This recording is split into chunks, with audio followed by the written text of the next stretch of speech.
Bismillahir-Rahmanir-Rahim. Letters to Tahira. Tahira K. Nam Khatud. By G. A. Parwez. Translated by Mrs. Suraya Alvi. Chapter 6-7. Sixth letter to Tahira. Demand for dowry. My dear, this time I received your letter quite late. Salim's letter told me about your welfare. I have seen that your guesses about age are generally incorrect. Shafkat must be at least 27 or 28 years of age. She used to carry you around, although she was quite small even then. If she was 6 or 7 then, it does not make her less than 27 or 28 now. You were 21 last Shaban. Lunar month. I know she is so well versed in household chores. She is intelligent, educated, good-looking and looks after the whole house. Our girls from good families radiate their beauty through health and modesty. She is healthy and so modest. I have never seen her head uncovered. She talks with downcast eyes. If ever she has to pass in front of me, she passes with such a shrinking manner as if she is about to sink into the earth. She has grown up in front of my eyes and is like a daughter to me. Your surprise is quite justified as to why she has not been able to get a proposal for marriage so far. It is just your misunderstanding that no boy comes up to the mark in her father's eyes or that her mother wants a family of high status. Matchmaking problems. The facts are just the opposite. The other day poor Chirag Ali tearfully related his tale of woe. He was telling me that proper proposals are available. Women do come to look up the girl and like her, but after that it is inquired as to what she would get as dowry. He was saying that Shafkat's mother has prepared a reasonable dowry for her. In our homes people start preparing the dowry from the day a girl is born. Gradually then, clothes, jewelry, utensils and other necessities of a home are all ready to be given to the girl. All those things are ready for Shafkat, too. But these days these things are not considered as dowry. Somebody demands a motor car. And somebody wants a bungalow. And somebody is wishing for 10,000 rupees in cash. He was telling that a few days ago there was a proposal from a place called Tirgaran's locality. The boy is a matriculate with a salary of 60 rupees per month, but his demand is to study abroad. If we can afford it then he will marry our girl.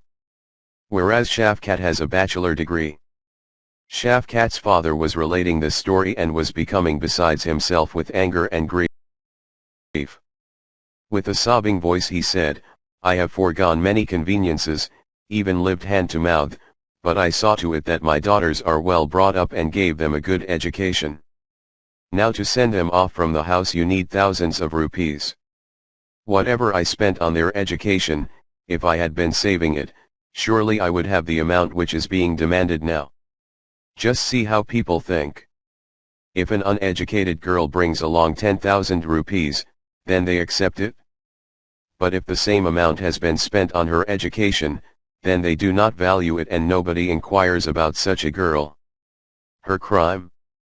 Her crime is nothing except that she had a foolish father who preferred educating his daughters and now he is too poor to give bungalows and cars in dowry.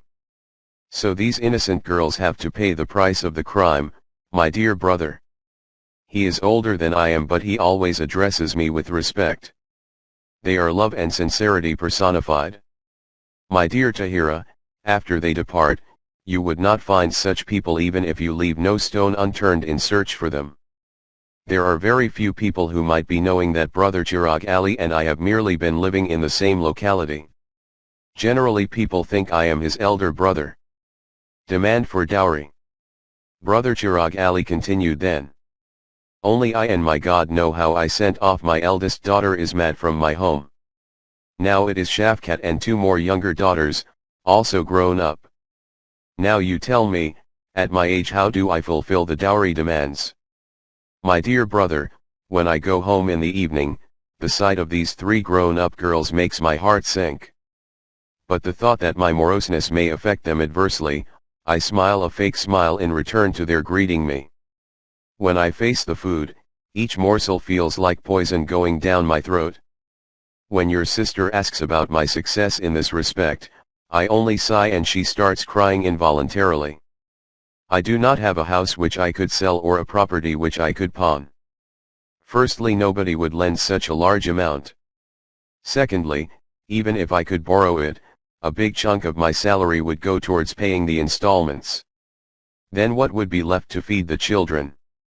Dear Tahira, did you hear why Shafkat does not get a proposal? Every time brother Chirag Ali tells me his harrowing tale, I wonder why the sky does not fall upon us, or the earth does not give way. Just think, most of us have boys as well as girls.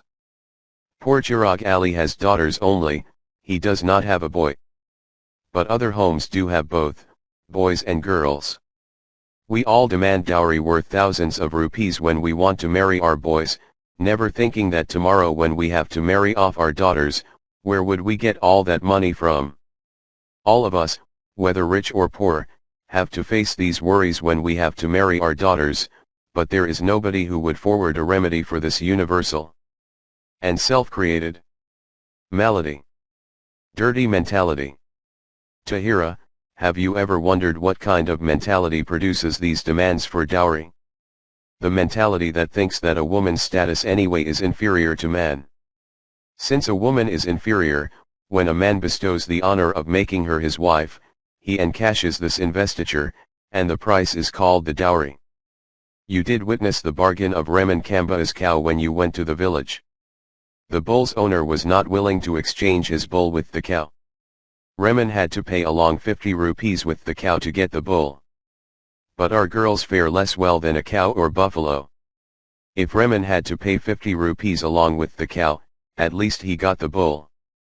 Here on the other hand, the girl's side give their girl along with 10,000 rupees. And the boy's family take all this, and then take away their boy, too. Meaning, 50 rupees, the cow and the bull all become the possession of the bull owner. Tell me, have you even seen this kind of bargain being transacted anywhere?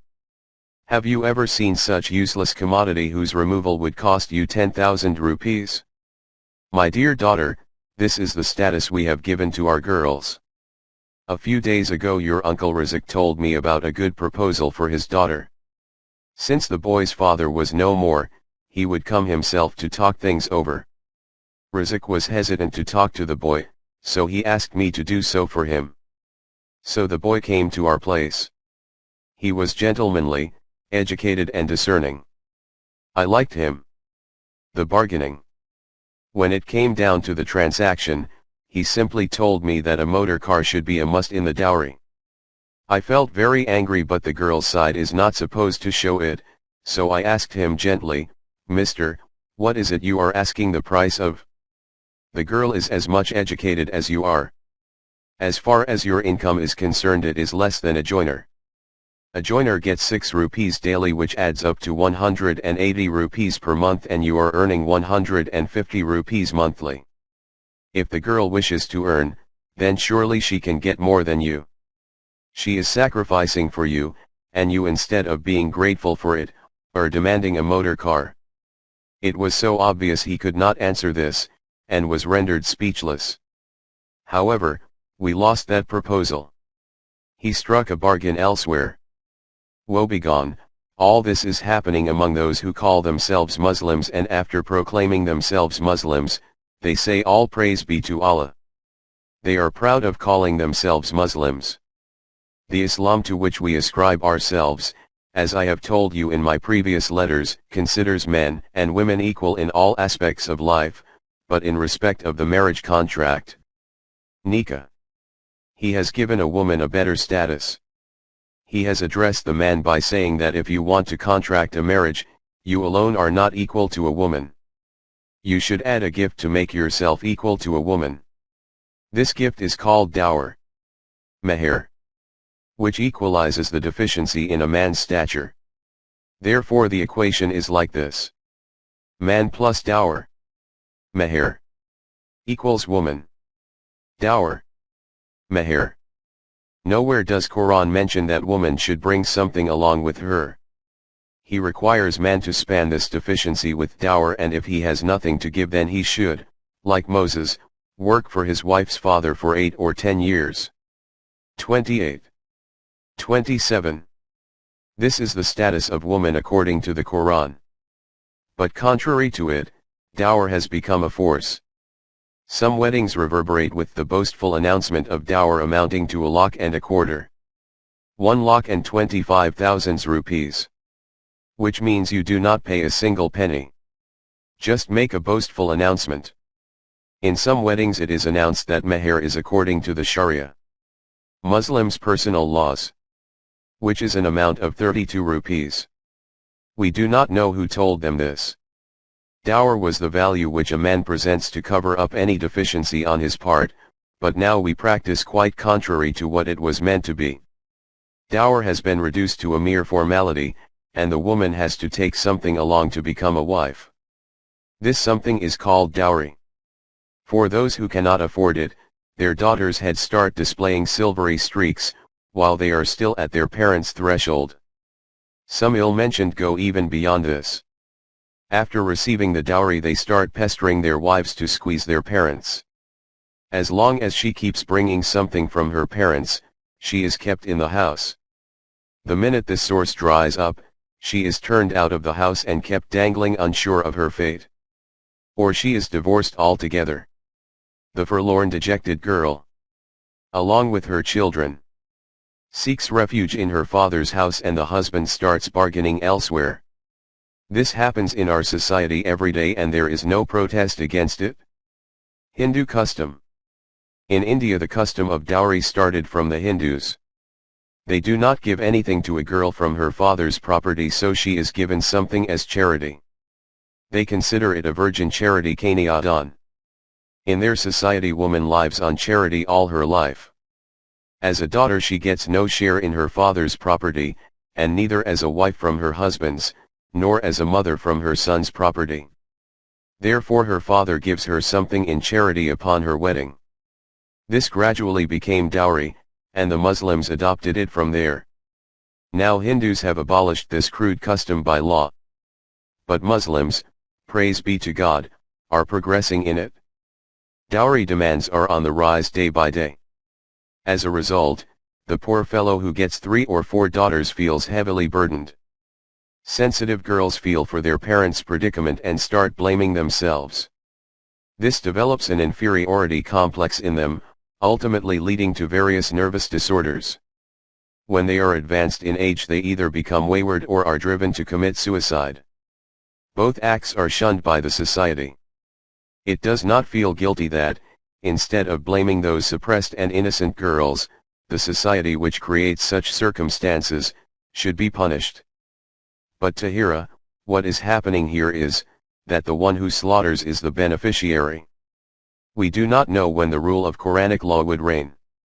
And when the oppressed would be free of their shackles. My dear daughter, I have been struggling all my life for this. Perhaps you would be able to see its results. Do think of something for that poor Shafkat. She, too, has a right over you, or for that matter not just she, every oppressed person has a right over us, because we, too, are responsible for their oppression. Therefore, please do something for that poor girl. God be with you. Parwez, June 1954. 7th letter to Tahira. Friction between a woman and her mother-in-law. Yes, my daughter, your friend Rashida passed away at long last. You wonder as to how she could go away at such a young age, and I marvel at the fact, that she survived that long? She was hardly 21 or 22 years old. 5 or 6 years earlier, she got married. I could sense right from the beginning that there was something that was corroding her inner self. I tried to probe many times, but she had locked her heart so completely that nobody could get a clue to it. 3 years passed like that. But after this, her absolute quiet, her sad face, her forlorn eyes, her pale complexion and her lost looks, all combined could not hide her predicament. All this was happening inside her, but she was absolutely quiet. Then she started running a temperature, which told us that this quiet volcano or fire had burned even her bone marrow, which led her to her death. Rashida was such an understanding girl, cognizant and well-versed in domestic affairs. More serious than girls of her age and very sensitive. She was about 13 or 14 when her father heard a cleric say that when a girl is physically mature she should not be kept in the house until she gets married. Associating with her would be illegitimate. So now the problem with her father was not of looking for a good proposal but how to show her out of the house so that he could avoid the great sin of associating with her. To fulfill this religious Sharia need for sending his daughter out of his house, became his top priority. You know it very well that in our homes, every matter can be talked about, except a marriage proposal, which is kept a top secret. Special care is taken that the concerned girl does not get an inkling of it. Secrecy. Rashida's parents, too, used to discuss about her proposal secretly. People living around might get to know about it somehow, but everything was to be kept a secret from Rashida. Even if she could get to know about it from her mother, it certainly would make no difference. It would have been impossible for Rashida to disclose her likeness. In our society, if a girl utters a single disapproving word about her prospective proposal, her father feels robbed of his honor and he would strangle the immodest girl. So it was meaningless whether Rashida was kept informed or not. Anyhow, wherever her proposal was being fixed, she abhorred it. Destiny. But this did not have any impact. Our girls are taught right from the beginning that souls are linked in heaven and therefore, the linked ones are destined to come together on earth. You get whatever is written in your fate. You cannot obliterate your destiny. Their nuptial knots are tied in heaven and the angels have already performed the nikah, marriage contract. On earth, we just follow a formality. We are told that all these details are Islamic law, so there is no question of a girl choosing a proposal. Rashida was a girl with depth of vision and she used to feel that all these things were wrong. Many times she tried and wanted to talk to her mother about it, but every time it happened as if something had got stuck in her throat and she would be forced to remain quiet. The conscience. Do you know, Tahira, what it was that used to prick her and get stuck in her throat? This was that demon which we call the conscience, and we hold it so sacred that its decisions are considered godly and its command is regarded as coming directly from heaven. It has become the criterion of everything right or wrong. In reality, however, this sacred voice is nothing more than the sum total of our upbringing, environment, and beliefs, all having their effect when taken together. This seeps in our hearts since childhood and gradually matures into a certain shape of lasting and deep impression. Do you remember the Jains?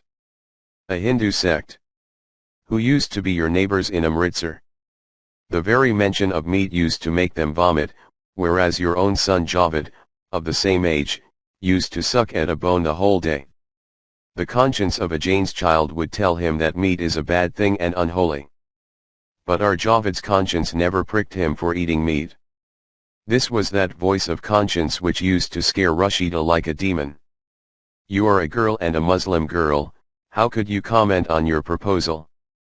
If only she would have Quranic education before her, she would have shunned the wrong training, the wrong education, the wrong environment and the wrong belief, which she used to think as the voice of her conscience.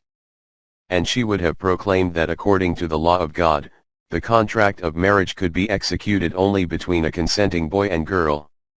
Anybody defying it would be rebelling against the law of God, whether it comes from within or without. There is just one infallible voice in the world that cannot go astray, and that is the voice of God as it comes to us through the Quran. All this was happening at the girl's side while, on the other side, Hamid's marriage was being talked about. Not that he was in a position to be consulted, but the plans at least were not as secret as was done with the girl. Hamid, too, was a discerning boy, so he told his mother that their circumstances did not allow him to get married. Father has been sick for quite some time and cannot earn. The whole family depends on my meager salary. Firstly, if we borrow money for marriage expenses, there will be no way to pay back. Secondly, some expenses would be incurred due to a new member of the family. How would I cope with all the expenses in the same salary? In these days of inflation, expenses keep on rising, so let the question of marriage be shelved. On hearing this, the mother sighed and said, some people were correct when they used to tell me not to send the boy to college because its education leads the good Muslim children astray. I never used to agree with it, but I admit now that they were right. God is the sustainer. Hamid, you do not seem to believe in God at all. You have started calculating like that. Don't you think that He is the sustainer? You ask, where would this come from, where would that come from? The God who brought us into being, does He not care for our daily bread? The God who looks after life inside stones, would He not look after us? Son, retrace your steps and ask His forgiveness. What kind of thoughts have started coming to your mind? She, who would join our family, will bring her sustenance along. We are nobody to be providing for anybody. The same God is the provider of all.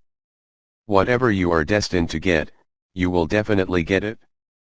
Nobody can snatch away our destiny from us. If we are destined to be poor, then nobody can change it to riches. If we are destined to starve, then nobody can save us from starvation. God's good people are those who are content with their destiny. This develops contentment in a person. Contentment is so valuable that only special godly people get it. If you study the lives of God's messengers, leading lights, saints and godly people, you would see what adversities they had to face and bear. Trust in God. They had no food to eat, no clothes to wear, no house to live in and no bedding either, but they trusted God and remained content in their destiny. God raised their status. Ayub, Job, was very dear to God. His whole body was infected. If ever a germ used to fall off his body, he used to pick it up and put it back in his wounds and used to say, if you were left on the ground, where would you eat from? God rewarded his patience and made him his messenger. This is, son, true belief in God. Satan has put doubts in your mind and you have started thinking about how, if you got married, you would manage with the same salary. Non-salaried people get their sustenance, too. Was our Nabi, peace be upon him, getting a salary? Hamid's mother said so much in one breath that he could not decide which question to answer, and to end the argument he simply said, dear mother, I say just this much. Do not arrange the marriage just now. Wait some time more, till either my salary increases or at least Majid is through with his college and becomes capable of earning something. Then you can get me married. I am not refusing to marry. His mother, cutting him short, said, son, good proposals do not come by every day. It is just by the grace of God that Sister Sabira's heart is set upon it, otherwise we do not deserve a girl like Rashida.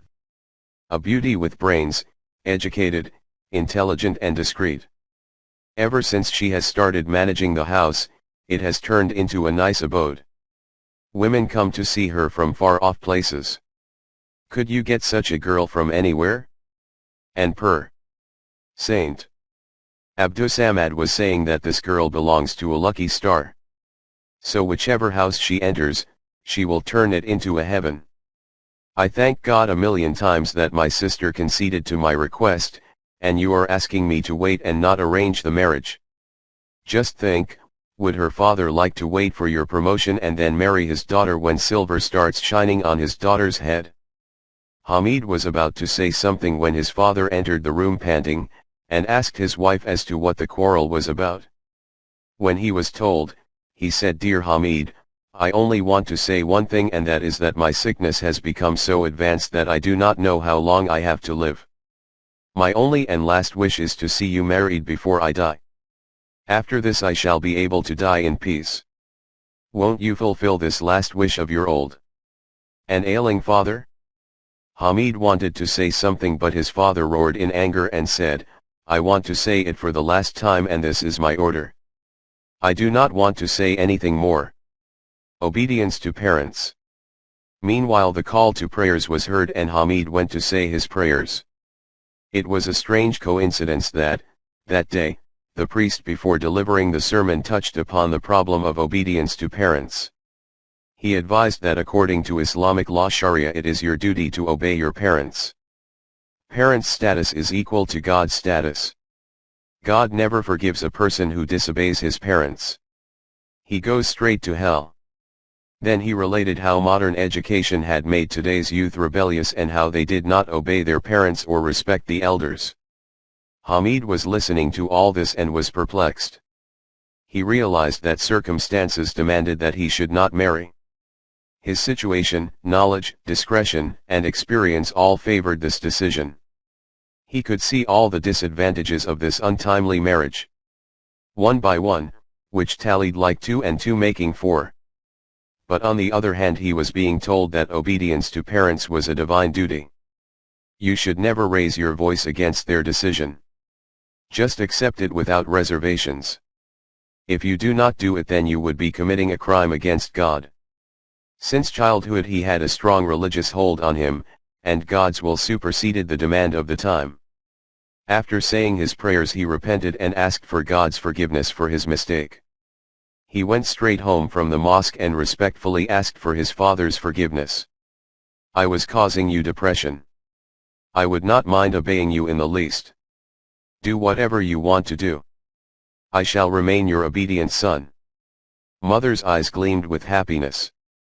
She got up and hugged her son, blessed him and showered all the endearments on him. This is how this problem was decided. The Quranic injunction about parents. Just think, Tahira. Could God order that you not use your mind or not utilize your faculties? Close your eyes to any profit or loss, and whatever your old parents ask you to do, you just obey them blindly? You would say that whatever I am saying sounds good, but what should I say about this obedience to parents being a divine injunction? But you would be surprised when I shall let you know that obedience to parents is not a divine injunction. The only Quranic injunction for parents is to look after them well since they have become old and deserve your care and love. You would say that it is an established fact that obedience to parents is our religious duty, and no one differs on this. I would say there are so many wrong notions which have become established with the passage of time. If I prepare a list of all those beliefs which are considered as obligations by our traditional religion, and which in fact are not, and put them in front of you, you would feel dizzy. Just ponder how a notion becomes an established fact. Any notion which is handed down for 2 or 3 generations becomes an established fact. The criterion for right or wrong is the Quran. If the Quran says that something is right, then it is right even if nobody agrees to it. Whatever the Quran considers wrong is wrong, no matter if the whole world thinks contrary to it. You will also say that the duty to obey your parents is not only considered obligatory by Muslims, but every religion and every ethical code in the world considers it as an established obligation. And I will say that one reason of the Quran being revealed by God, is that the Quran does not care what the world believes in. It calls right only that which in actual fact is right. If the Quran had been authored by a human being, then it would have included all the notions, which the world considers obligatory. But it did not come to follow the world. It came to make the world follow it. So it does not care whether it abrogates the set beliefs and ideas which have gained the status of set obligations by the religions of the world. Because their own divine laws have not been preserved in their original shape. It is the aim of the Quran to present the facts, and it has done so. Take this question of obedience to your parents. It is admitted by all the religions of the world as a set obligation. But the Quran says, if we grant long life to any person, we cause him to be reversed in nature. 36. 68. And that in old age one does tend to become senile. This is a useless part of one's age. The Quran says, some are sent back to the feeblest old age, so that they know nothing after having known. 22. 5. The Quran and other religions. These are those realities which can neither be denied by any religion of the world nor by any code of ethics. In spite of this, they all say that a young man whom God has bestowed with knowledge and discretion, with the will to decide, has been endowed with strong nerves and faculties, and who has a sound and fresh head and heart, he should be bound by the decisions of those who have become superannuated with rusty knowledge. Their nerves and faculties have been frayed. Their heads and hearts have become subservient to their emotions. They cannot comprehend the demands of the present times which are raising this young man in the race of this world. And they are lagging 50 years behind. These types of orders can only come from those codes of ethics which have been made by the old generation who want their younger folk to obey them. But Quran's code of life has been sent by God, it can never issue such commandments. Maharaja Ramchandar, a Hindu ruler, could be considered the initiator of such a code of conduct, or man-made religion.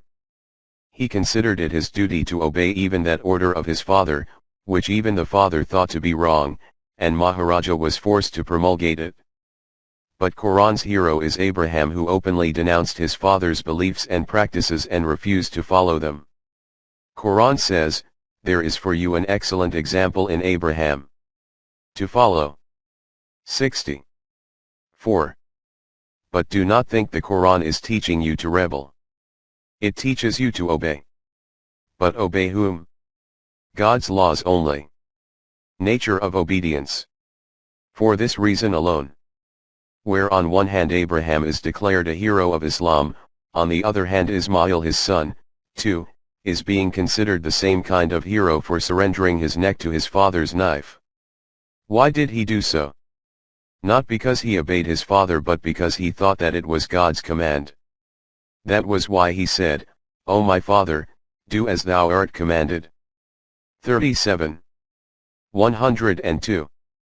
The fact of the matter is that it was not a command from God, as it was misunderstood. Therefore, according to the Quran, total obedience is for God's laws alone and not of parents or anybody else. The Quran teaches that until a child reaches adulthood, the decision-making on his behalf and looking after him is the responsibility of his parents or guardians. Therefore, he should not decide things for himself. He should follow his elders' decisions. But when he comes of age and becomes knowledgeable, then he should take decisions in the light of divine laws himself.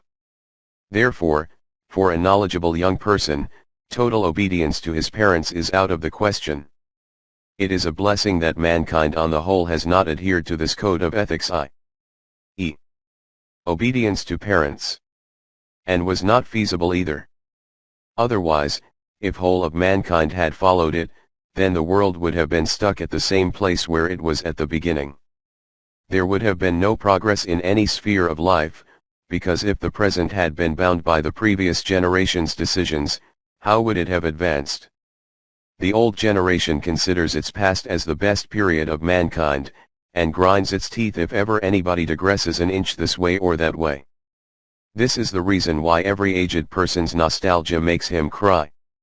He belittles the modern time. His times look so rosy to him that he curses the present. The universe is rising upwards and not downwards. It is taking its strides forwards and not backwards.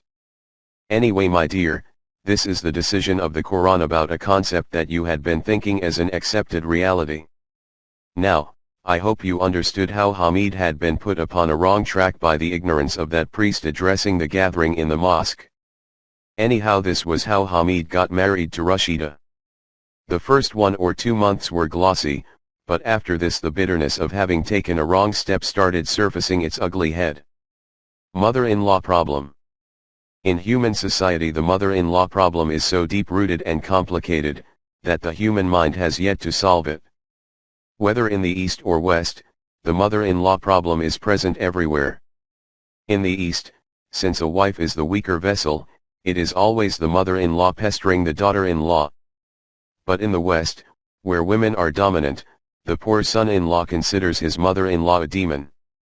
Sometimes it happens, without doubt, that you get a mother-in-law even more loving than your own mother, but this is one of those exceptions that do not prove the rule. Generally it happens as I have mentioned above. As far as I have pondered, the mother-in-law problem is more psychological than social or economic. The way a mother has brought up her son, she considers him her sole property.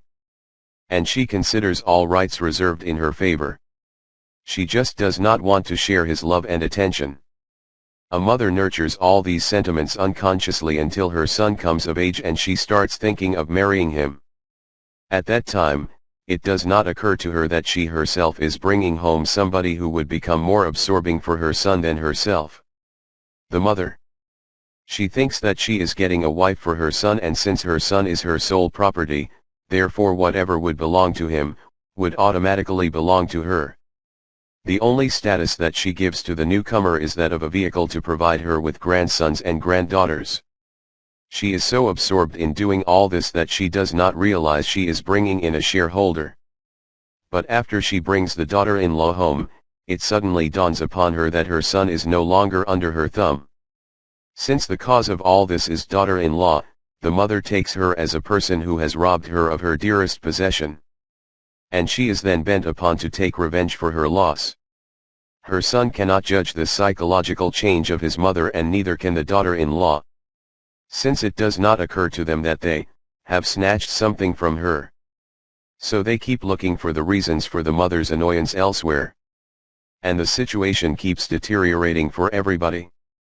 Since unlike the mother, a father does not have this kind of notions in his mind, so the coming of a daughter-in-law does not perplex him. If ever he has complaints, they are of a different sort. Some people think since every mother-in-law treats her daughter-in-law in a similar manner, then when after some time, the daughter-in-law becomes a mother-in-law herself, she takes out all the excesses done to her by her mother-in-law, upon her own daughter-in-law. And this keeps going on and on. Anyway, whatever the reason, the fact is that the hell we witness in 99% homes of our society, its basic reason is that the boy's mother does not prepare herself mentally for this new mode of life. Consequently, she herself is in hell, and she makes the newlywed's life a hell, too. And no one knows why this is happening and what its remedy is. You must have noticed, Tahira, when the friction in such homes is analyzed, there is nothing to it. In fact, there is no issue at all. The real issue is what I have mentioned above, but neither the mother nor the son seems to be knowing this consciously, and neither does the poor newcomer. That is why such friction is considered incurable by us. And we, too, accept it as inevitable. But dear Tahira, all this is because of our ignorance. Separate house for the newlyweds.